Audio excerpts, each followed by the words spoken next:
Doctor فرق نسیم، آپ کو، آپ کی ٹیم کو آج میں اسپیشلی خراج تحسین پیش کرتا ہوں، کیونکہ آپ کو پتہ ہے مجھے سب سے زیادہ میں نے آپ پہ پریشر رکھا تھا کہ اس کو کرمنل جسٹس سسٹم کی جو ریفارمز ہیں ان کو جلدی جلدی ان ریفارمز کو لے کے آئیں۔ دیکھیں، میری زندگی کا تجربہ ہے، 18 سال کی عمر کے بعد میں انگلینڈ تھا، پڑھائی کی، پھر میں پروفیشنل کرکٹ کھیلتا تھا، پھر میں نے دنیا دیکھی۔ 18 سال کی عمر کے بعد میں انگلینڈ تھا، پڑھائی کی، پھر میں پروفیشنل کرکٹ کھیلتا تھا، پھر میں نے دنیا دیکھی۔ تو میں آپ کو یہ بتا دوں کہ اگر کسی کا خیال ہے کہ ملک ترقی کر سکتا ہے رول آف لاء کے بغیر، اگر کسی کا خیال ہے کہ یہ ہو سکتا ہے تو وہ شاید کوئی فینٹیسی ورلڈ میں تو ایسے ہو جائے کہ آپ ایک دن آئیں اور ایشین ٹائگر بن جائے پاکستان، لیکن ریالٹی میں یہ ہے کہ آج تک کسی معاشرے نے ترقی کی نہیں جب تک ان کا لیگل سسٹم ٹھیک نہیں ہے، جب تک رول آف لاء نہیں ہے۔ جو میرا کمپیریزن ہوا، میں ہم پاکستان کو آدھا سال پاکستان ہوتا تھا، باہر انگلینڈ میں کرکٹ کھیلتا تھا، تو جو میں نے دیکھا اس دور میں پاکستان باہر کے لیگل سسٹم بہتر ہوتے رہے ٹائم کے ساتھ، ٹیکنالوجی کا انہوں نے استعمال کیا جو ابھی آپ نے بڑی ڈیٹیلز میں بتایا فاروق، اور ٹیکنالوجی سے وہ اپنے سسٹمز کو بہتر کرتے رہے۔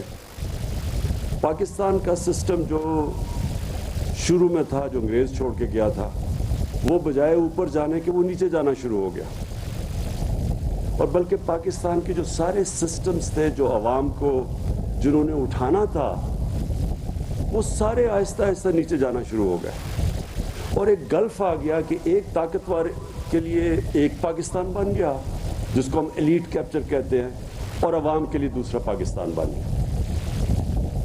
جو جسٹس سسٹم تھا آہستہ آہستہ آہستہ آہستہ وہ صرف طاقتور کو فائدے کے لیے پہنچ گیا، طاقتور جرم بھی کرے تو وہ سسٹم نہیں اس کو پکڑ سکتا تھا، اور عام آدمی کے لیے وہ انصاف بجائے دینے کے عام آدمی جیلوں میں بھرے ہوئے ہیں، اور کئی ایسے بیچارے اتنے خوفناک جیلوں کے اندر کہانیاں ہیں غریب لوگوں کی، صرف ان کی کرائم، ان کا جرم، ان کی غربت تھی۔ تو وہ صرف جو بیسکلی ایک اسٹیٹ کی ذمہ داری ہے انصاف فراہم کرنا، ایک تو وہ گیا، دوسری ذمہ داری اسٹیٹ کی تھی کہ اپنے لوگوں کو تعلیم دینا، وہ سسٹم سارا خراب ہو گیا۔ شروع میں اردو جو گورنمنٹ سکول سسٹم تھا اس کے بڑی ہائی کوالٹی تھی، بڑی دیر تک ہمارا سارا جو انٹلیکچوئل تھا وہ گورنمنٹ سکولوں سے نکلتا تھا۔ آہستہ آہستہ آہستہ پرائیویٹ سکول اوپر جانے شروع ہو گئے اور پھیلنے شروع ہو گئے۔ پہلے تھوڑے سے انگریزوں نے بنائے ہوئے تھے انگلش میڈیم سکول جنہوں میں بھی پڑھا ہوا ہوں، باقی اردو میڈیم اور گورنمنٹ سکول کی بڑی سارا پاکستان کا انٹلیکچوئل ادھر سے آتا تھا۔ آہستہ آہستہ سارے پرائیویٹ انگلش میڈیم سکول پھیلنے شروع ہو گئے، اور جو گورنمنٹ سکول سسٹم تھا وہ نیچے جانا شروع ہو گیا۔ تو وہاں بھی ایک ایلیٹ تیار ہو گئی، ایک طرف اچھی نوکریاں اور وہی چھوٹے سے ایلیٹ کی، اور باقی لوگوں کے لیے ایک تعلیم نیچے گر گئی۔ وہی ہاسپٹلس کا حال ہوا۔ میں گورنمنٹ ہاسپٹل میں پیدا ہوا، میری بہنیں، ہم سب آہستہ آہستہ آہستہ گورنمنٹ ہاسپٹلز نیچے چلے گئے، اور پھر پرائیویٹ ہاسپٹلز آ گئے امیروں کے لیے، اور جو سپر امیر تھے وہ باہر جا کے اپنا علاج کروانا شروع ہو گئے، پھر ادھر بھی گلف آ گیا۔ تو یہ جو آج آپ نے ریفارم لے کے آئے ہیں، میں سمجھتا ہوں کہ یہ پاکستان کی تاریخ میں پہلی دفعہ ایک کوشش کی گئی ہے رول آف لاء کی، کرمنل جسٹس سسٹم کو ریفارم کرنا، اور پھر سول پروسیجر کوڈ جو پہلے کر چکے ہیں، اس کا مطلب کہ ہم ایک رول آف لا کی طرف جا رہے ہیں. اس کا سارا مقصد یہ ہے کہ عام آدمی کے لیے انصاف فراہم کیا جائے اور طاقتور کو قانون کے نیچے لایا جائے. مدینہ کی ریاست کی میں بات کرتا ہوں. آج تک مدینہ کی ریاست کی زیادہ تر مسجدوں میں جمعے کے خطبے پہ ہم سنتے ہیں. ہماری زندگی اس کا کوئی تعلق نہیں ہے، کیونکہ کسی نے سمجھایا ہی نہیں ہے اس کو کہ وہ جب اللہ نے ہمیں حکم دیا تھا کہ نبی صلی اللہ علیہ وسلم کے راستے پہ چلو، وہ ہماری بہتری کے لیے اللہ نے حکم دیا تھا، کیونکہ وہ دنیا کی تاریخ کا سب سے بہترین ماڈل تھا. اس سے زیادہ ایک دنیا کی تاریخ میں انقلاب نہیں آیا جو کہ وہ ریاست قائم کر کے اور پھر ایک دنیا میں ایک چینج آیا تھا، ایک ایسا انقلاب آیا تھا. تو وہی لوگ جو کہ یہ حیثیت کوئی نہیں تھی دنیا کی، انہوں نے امامت کی. تو ہمیں حکم اس لیے دیا ہوا ہے کہ اگر آپ نے اس پاکستان کو ٹھیک کرنا ہے، جو آپ ہماری آبجیکٹو ریزولوشن میں لکھا ہوا تھا اسلامی فلاحی ریاست، تو وہ اس کا ماڈل وہی تھا، اور اس کی دو پرنسپلز کے اوپر اس کی بنیاد رکھی گئی تھی. ایک تھا انسانیت کے اوپر فلاحی ریاست، اور مجھے بڑی خوشی ہے کہ کل ہم نے اپنا ہیلتھ کارڈ، ہیلتھ انشورنس، یہ بڑے بڑے خوشحال ملکوں میں بھی اس طرح کا انیشیٹو نہیں لیا گیا کہ یونیورسل ہیلتھ کوریج کر دی کہ ہر شہری کے پاس ہیلتھ انشورنس کا یہ جو ہم نے اناؤنس کیا ہے. یہ ڈیولپڈ ملکوں میں بھی ایسے نہیں ہے، پریمیم دے کے انشورنس لینی پڑتی ہے. مفت انشورنس ہر خاندان کو دینا، یہ بھی ایک بہت بڑا ہیلتھ سسٹم کے اندر انقلاب ہے. اور فلاحی ریاست کی طرف ایک ہمارا بہت بڑا ہم قدم اٹھا چکے. لیکن یہ جو آج آپ نے کیا ہے، یہ ایک رول آف لا کے لیے بہت بڑا قدم اٹھایا ہے. دیکھیں، مدینہ کی ریاست میں دو چیزیں پہلے آئی تھیں. 622 میں نبی صلی اللہ علیہ وسلم ہجرت کر کے مدینہ گئے، اور پہلے 5 سال بڑی مشکل سے امت مشکلوں کا سامنا کرنا پڑا، سروائیو کیا، کوئی خوشحالی نہیں تھی. لیکن ان 5 سالوں کے اندر دو چیزیں اسٹیبلش کر دی انہوں نے. ایک قانون کی بالادستی، اور انہوں نے جب ان کی جو حدیث ہے کہ تمہارے سے پہلے بڑی قومیں تباہ ہوئیں، جب طاقتور چوری کرتا تھا تو اس کو سزا نہیں ملتی تھی، اور جب کمزور چوری کرتا تھا تو اس کو سزا دیتے، قوم تباہ ہو جاتی ہے. انہوں نے کہا تمہارے سے پہلے قوم تباہ ہو چکی ہے. تو آج اگر ہم آگے نہیں بڑھ سکے تو یہ نمبر 1 ایشو ہے پاکستان کا.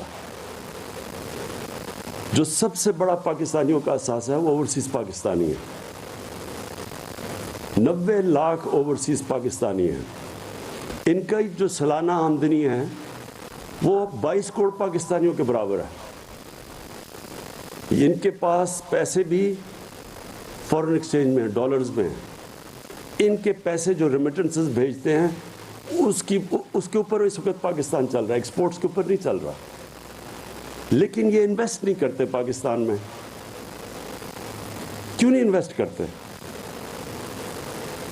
میرا سب سے زیادہ تعلق اوورسیز پاکستانی سے اس لیے رہا ہے کیونکہ میں خود اوورسیز پاکستانی رہ چکا ہوں. میں 6 مہینے تو باہر کمائی کرتا تھا 18-20 سالوں تک. تو میں تو جانتا ہوں کہ ان کا مسئلہ کیا ہے. وہ صرف پاکستان میں انویسٹمنٹ نہیں کرتے کہ یہاں رول آف لا نہیں ہے. ان کو اعتماد ہی نہیں ہے پاکستان کے انصاف کے نظام پہ. ان کو کانٹریکٹ انفورسمنٹ پہ کوئی اعتماد نہیں ہے. اور یہ سب سے بڑی رکاوٹ بنی ہوئی ہے ہمارے آگے بڑھنے. 22 کروڑ ہماری آبادی ہے، 90 لاکھ وہ باہر بیٹھے ہوئے ہیں. اور وہ جس وقت وہ اپنا یہاں انویسٹمنٹ لانی شروع کر دی پاکستان میں، جس میں ہر قسم کی نعمت اللہ نے دی ہے، جس وقت انہوں نے انویسٹمنٹ یہاں کرنا شروع کر دیا، ہمیں کوئی کسی کے پاس یہ ہاتھ پھیلا کے جانا نہیں پڑے گا. کبھی ہم IMF کے پاس جاتے ہیں، کبھی اپنے دوست ملکوں کے پاس جاتے ہیں کہ جی ہمیں قرضے دے دو. کیوں ہم کرتے ہیں؟ کیونکہ ہمارے سب سے بڑا مسئلہ یہ بنا ہوا ہے کہ کوئی کسی کو ہمارے رول آف لا کے اوپر اعتماد ہی نہیں ہے. یہ جو ریکو ڈک کا کیس ہوا، آپ سوچیں کہ اس سے کتنا پاکستان کو نقصان ہوا. کتنے، یعنی وہاں سے اگر وہ وہ مائنس چل رہی ہوتی ریکارڈنگ کی, کتنا فورن ایکسچینج آنا تھا پاکستان میں. بجائے فورن ایکسچینج آنے کے اوپر ہمارے اوپر فائن ہو گیا, $6 ارب کا فائن ہوا. اور وہ کیوں ہوا؟ کیونکہ انہوں نے یا تو کلوز یہ ہوتا نا کہ پاکستان میں کیس کا فیصلہ ہوگا جس طرح باہر ہوتا ہے. انگلینڈ میں تو آپ کو انگلینڈ کے عدالتوں میں اگر آپ کو کچھ ہو تو آپ وہاں فیصلہ ہوتا ہے. نہیں, انہوں نے کہا ہم آربیٹریشن میں انٹرنیشنل کریں گے. تو باہر کی جو, کیونکہ آربیٹریشن باہر تھی, انہوں نے ہمارے اوپر فائن کر دیا. تو اگر یہاں ہی ہمارا کیس ریزالو ہوتا, ہماری عدالتوں کے اوپر ہوتا, کیس بھی جلدی سے فیصلہ ہو جاتا, آئدر وے کیس کدھر بھی فیصلہ ہو جاتا, یا ہم فائن دے کے وہ کانیں شروع ہو جاتی چلنی, یا ان کے اگینسٹ جاتا, پھر بھی ہماری وہ مائنس چلنی شروع ہو جاتی. لیکن کیونکہ انٹرنیشنل آربیٹریشن تھی, کتنی بڑی قیمت. میں تو صرف آپ کو ایک چیز بتا رہا ہوں, کتنے اور کیسز ہیں باہر سے آتے صرف اس وجہ سے وہ بڑے بڑے انویسٹرز پاکستان میں نہیں آتے. تو یہ جو آج آپ نے کیا فروغ, میں اپنی جوڈیشری سے, اپنی وکلا کمیونٹی سے, اس لیے میں ان سے اپیل کروں گا کہ اس کو اب امپلیمنٹ آپ نے کرنا ہے. ہم نے تو اپنا آپ کام کر دیا ہے کہ پہلی دفعہ پاکستان کی تاریخ میں ہم نے کرمنل سسٹم میں ریفارمز کر دی, لیکن یہ جب تک اب آپ کے اوپر ہے, ہماری جوڈیشری کے اوپر اور ہماری لائرز کمیونٹی کے اوپر, کہ اب آپ نے اس کو امپلیمنٹ کرنا ہے. دیکھیں رول آف لا انڈیکس میں پاکستان کی کیا پوزیشن آئی ہے ابھی, جتنی بھی جو بھی سروے آتی ہے اس کے اندر پاکستان رول آف لا میں نیچے ہوتا ہے. آپ دنیا میں وہ ملک دیکھ لیں جو خوشحال ہیں, خوشحال ہو ہی نہیں سکتے جب تک وہ رول آف لا نہیں. سوئٹزرلینڈ دیکھ لیں, ابھی ورلڈ بینک کی سروے آئی ہے کہ رول آف لا انڈیکس کے اندر جو ملک سب سے اوپر ہے وہ سوئٹزرلینڈ ہے. لیکن 99% ان کو پوائنٹس ملے رول آف لا کے اندر. آپ اپنا یہ ناردرن ایریاز, یہاں سے سارا نارتھ پہ چلے جائیں, میں سوئٹزرلینڈ دیکھا ہوا ہے, میں نے آسٹریا دیکھا ہوا ہے, میں نے اپنا سارا ناردرن ایریاز دیکھا ہوا ہے. آپ یقین کریں کہ آپ مقابلہ ہی نہیں کر سکتے جو خوبصورتی اس ملک میں ہے. سوئٹزرلینڈ آدھا ہے ہمارے ناردرن ایریاز کا سائز سوئٹزرلینڈ کا, لیکن کیونکہ وہاں رول آف لا ہے, سوئٹزرلینڈ کے اندر صرف اپنی ٹورزم کے اوپر وہ $60 سے $80 ارب کماتے ہیں. $60 سے $80 ارب. ہمارا تو پتہ نہیں $100 ملین بھی نہیں آتا ہماری ایکسپورٹس, یہ ٹورزم سے یہ بھی نہیں آتا. تو یہ سوئٹزرلینڈ میں ایک آپ کے سامنے مثال ہے, ایک وہ ملک کیونکہ وہاں قانون کی بالادستی ہے, وہاں کوئی قبضہ گروپ نہیں آپ کو ملتا, وہاں کوئی کسی chief minister, x chief minister کے چپڑاسی کے اکاؤنٹ میں $4 ارب نہیں آ جاتا. وہ ہو ہی نہیں سکتا یہ چیزیں, وہ کوئی تصور ہی نہیں کر سکتا. یہ وہاں کوئی جا کے لنڈن بیٹھ کے اور اربوں روپے کی پراپرٹیز میں اور پھر اس کو پھول پھینک رہے ہیں لوگ, کیونکہ وہاں سارا سوسائٹی قانون کی بالادستی قائم کرتی ہے. سارا جو قوم ہے, آپ سوئٹزرلینڈ میں جا کے دیکھیں, آپ پبلک میں جائیں, آپ ایک کاغذ پھینکیں گے تو آپ کو آدمی کہے گا جی یہ آپ نے کیوں سڑک پر یہ گند پھینکا. وہ سارا معاشرہ اس کے اوپر ہے. ہمارے لیے یہ مثال ہے. اور یہی نبی صلی اللہ علیہ وسلم نے سب سے پہلے مدینہ کی ریاست میں قائم کیا تھا. سب قانون کے سامنے ایک برابر تھے. یہودی بھی کیس جیت دیتا ہے خلیفہ وقت سے, کیونکہ قانون کے سامنے سب ایک برابر تھے. اور ہمارا سب سے بڑا المیہ یہ ہے, اور یہ سب سے زیادہ اس وقت جہاد ہے کہ ہم کسی طرح طاقتور کو قانون کے نیچے لے کے آئیں. اور یہ جو آپ نے کیا ہے, یہ پہلا سٹیپ ہے اس طرف. ٹیکنالوجی کا آپ نے استعمال کیا. میں جب کرکٹ کھیلتا تھا میں نے بڑی کیمپین کی کہ نیوٹرل امپائر ہونے چاہیے. تب اپنے اپنے امپائر ہوتے تھے تو نیوٹرل امپائرز ہونے چاہیے. مجھے بڑی 6 سال میں نے کیمپین کری, بڑی مخالفت ہوئی. اور پھر میں نے ساتھ ساتھ ٹیکنالوجی کی بات کی کہ استعمال کرو, اس کی بڑی میرے اوپر تنقید ہوئی. ہمارے زمانے میں کرکٹ میں عام لڑائیاں ہوتی تھی فیلڈ کے اوپر کہ جی چیٹنگ ہوئی ہے. آج ٹیکنالوجی آ گئی ہے, نیوٹرل امپائر ہیں, میچ ہوتا ہے, جو ہارا ہے وہ ہار تسلیم کر لیتا ہے, جو جیتتا ہے وہ مان جاتا ہے. جو ہم کوشش کر رہے ہیں الیکشن کمیشن میں EVM مشین سے، ہم بھی ٹیکنالوجی لے کے آنے کی کوشش کر رہے ہیں، لیکن یہ جو ٹیکنالوجی آپ جوڈیشل سسٹم میں لے کے آئیں گے، میں آپ کو سب سے زیادہ فائدہ اس کو ایک عام آدمی کو ہوگا، جو بیچارہ طاقتور ہے، بیچارہ میں کہہ رہا ہوں جو اس ملک میں طاقتور ڈاکو ہے، اس کو تو اس سسٹم نے بڑا فائدہ پہنچایا ہے، لیکن عام آدمی اس کو ضرورت ہے ان ریفارمز کی، اور جیسے جیسے ہم پروٹیکشن دیتے رہیں گے اپنے لوگوں کو، اللہ کی برکت آئے گی اس ملک میں۔ ابن خلدون کہتا ہے میرا تجزیہ ہے، اور وہ بہت بڑا اسکالر تھا، اس نے کہا میرا تجزیہ ہے میری زندگی کا اور قرآن کو جتنا بھی میں نے مطالعہ کیا ہے کہ اللہ نے انسان کو صرف زمین میں بھیجا ہی ایک وجہ سے ہے کہ اس کی زمین میں انصاف قائم کرو۔ تو معاشرے کے اندر جب تک انصاف نہیں ہوگا خوشحالی نہیں آئے گی، جو کہ مدینہ کی ریاست میں تھا۔ پہلے انصاف قائم کیا، پہلے انہوں نے فلاحی ریاست قائم کی وسائل کے باوجود، اور پھر وہ خوشحالی آئی جو کہ دنیا کی تاریخ میں کبھی بھی اس طرح کی چینج نہیں آیا ایک معاشرے کے اندر جو اس کے بعد آیا۔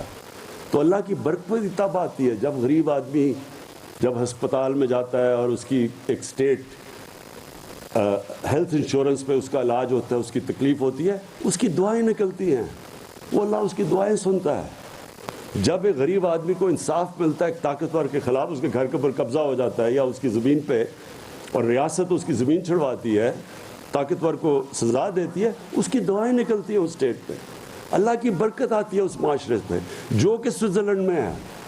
یاد رکھیں اللہ رب العالمین ہے، نبی صلی اللہ علیہ وسلم رحمت العالمین تھے، سب انسانوں کے لیے ان کا پیغام تھا۔ اس کا مطلب جو دنیا کا معاشرہ ان کے حکم پہ چلے گا وہ خوشحال ہو جائے گا، اس کو اللہ کی برکت آئے گی اس معاشرے پہ۔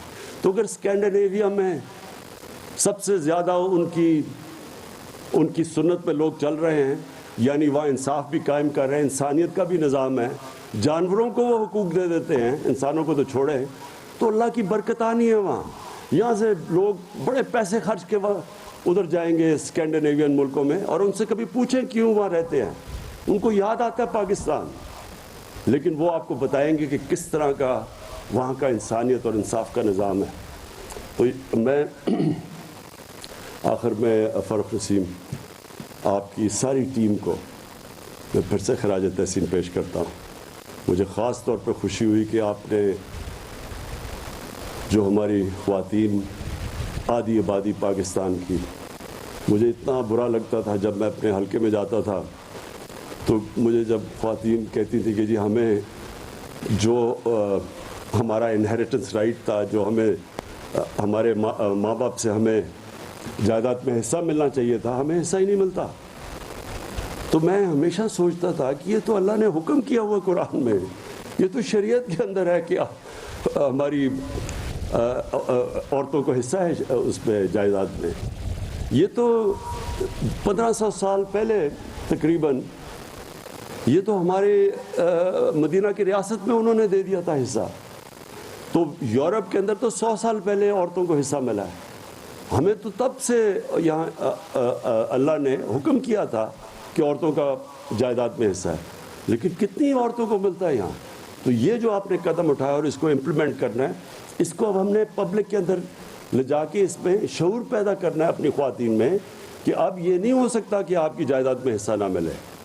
اب قانون میں امپلیمنٹیشن کا طریقہ دیا ہوا، تو یہ بھی بہت بڑا کام کیا ہے، اور انشاءاللہ جس طرح آپ نے کہا کہ یہ پاکستان میں ایک ڈیفائننگ مومنٹ ہے، ہم نے یہ جو اب لا ریفارمز لے کے، اور مجھے پتہ ہے کہ اس کے اندر ہم اصلاحات کرتے جائیں گے، مشاورت ہوتی جائے گی، کیونکہ یہ کوئی جو ریفارمز ہیں وہ ایک ڈائنامک پروسیس ہے، وہ سارا وقت اجتہاد مشاورت سے ریفارم پروسیس چلتا رہے گا، لیکن آپ نے جو بنیاد رکھ دیا ہے، اور یہ واقعی جس طرح آپ نے کہا یہ ڈیفائننگ مومنٹ ہے پاکستان کا۔ پھر سے مبارک دیتا ہوں آپ کو۔